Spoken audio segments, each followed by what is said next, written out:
Thank you, Mr. President. I am pleased to come and join my colleagues on the floor today and have a discussion about what is taking place here in this Capitol building. Now, my colleague from Utah just mentioned something that I think is so important: being able to disagree agreeably, having a difference of opinion, and showing respect to other people. This nation has remained strong and vibrant and free because we believe in robust, respectful, bipartisan debate. We do not lock up or silence or push or disappear people who disagree with us and our beliefs. And what we see happening in the House, where the Capitol Police would have the ability to haul staffers and visitors to jail for their decision not to wear a mask. Now think about that. It would be not wearing a mask, a choice, making a choice to not wear a mask. So it is important for us to realize this is a difference of opinion. We have told the American people, get vaccinated. I've chosen to be vaccinated, so have most of my family. Get the vaccine. That's kind of like your ticket to freedom from wearing a mask if you choose. You don't have to put that mask on if you get vaccinated. But now what are we hearing? Masks are coming back. The science is very divided on the value of a mask. Is it just to protect you? Is it to protect others? Do masks serve as a disincentive for people to actually get the vaccine, which is what we have encouraged people to do? Talk to your physician. Make certain the vaccine is right for you and get the vaccine so you don't have to wear the mask. Now, one of the things that we know is this: COVID is here to stay. We are going to continue to have COVID-19 in our presence. We know that, but we also know that this that is happening today is not necessarily about masks. This is about continuing to perpetrate these lockdowns. That we've had a series of lockdowns and scares and things where we are pulling back on freedom and giving power to the government and lessening the ability for individual choices. That's what this is about. There is no deliberation that appears to have gone into this newest mandate from the Speaker of the House, but you don't need deliberation when you've decided that you can just resort to threats such as this: locking up staffers and visitors if they do not wear a mask on the House side.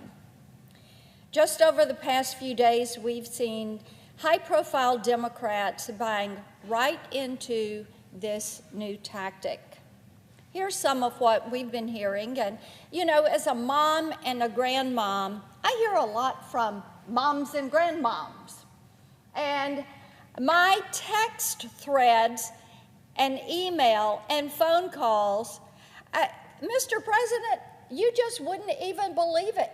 They feel like our colleagues across the aisle are just forgetting that science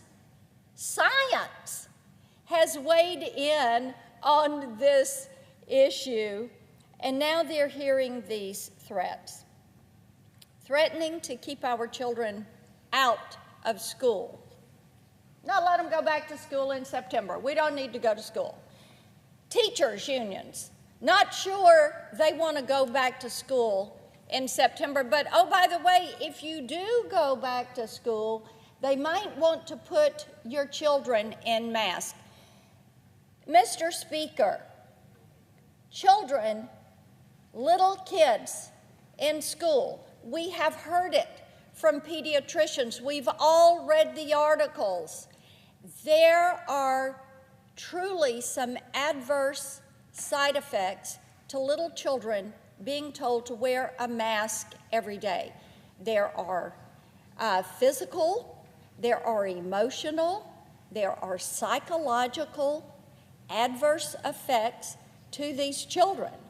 Not mentioning some I've heard from pediatricians about the danger of children not knowing how to wear the mask. They touch the mask, and then they put a dirty mask back up over their nose and their mouth, and the concerns that close. So, you know, what we're hearing about our children in school is of tremendous concern to the moms that are out there.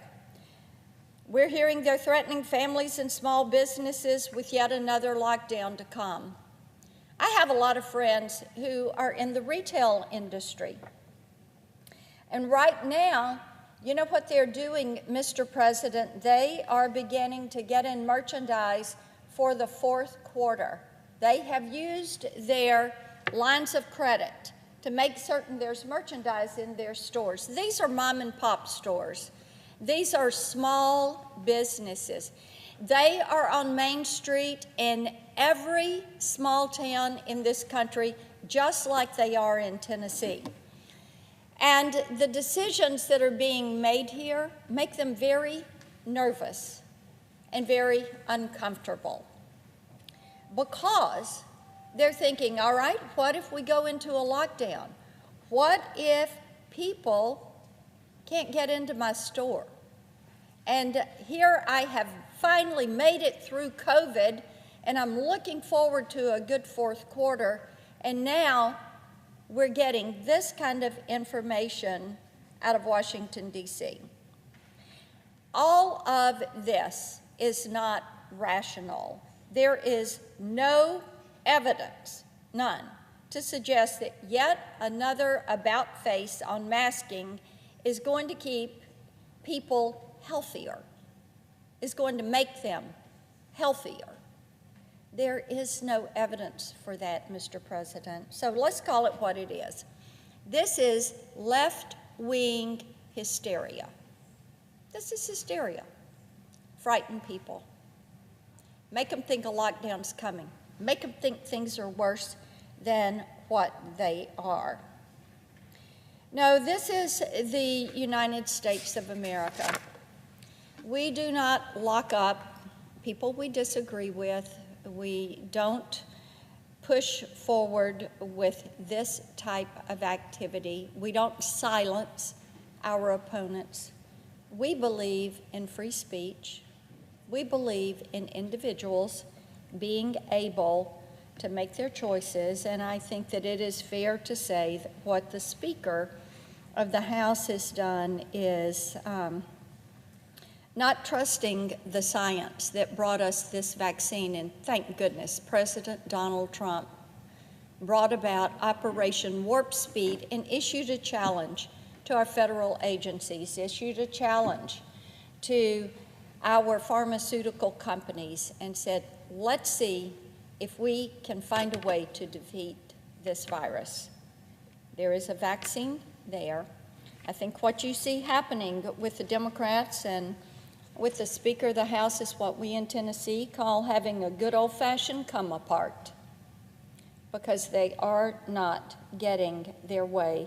And the American people do not believe that they are getting serious about doing serious business that the American people want to see. Addressing out-of-control spending, addressing the needs of this country.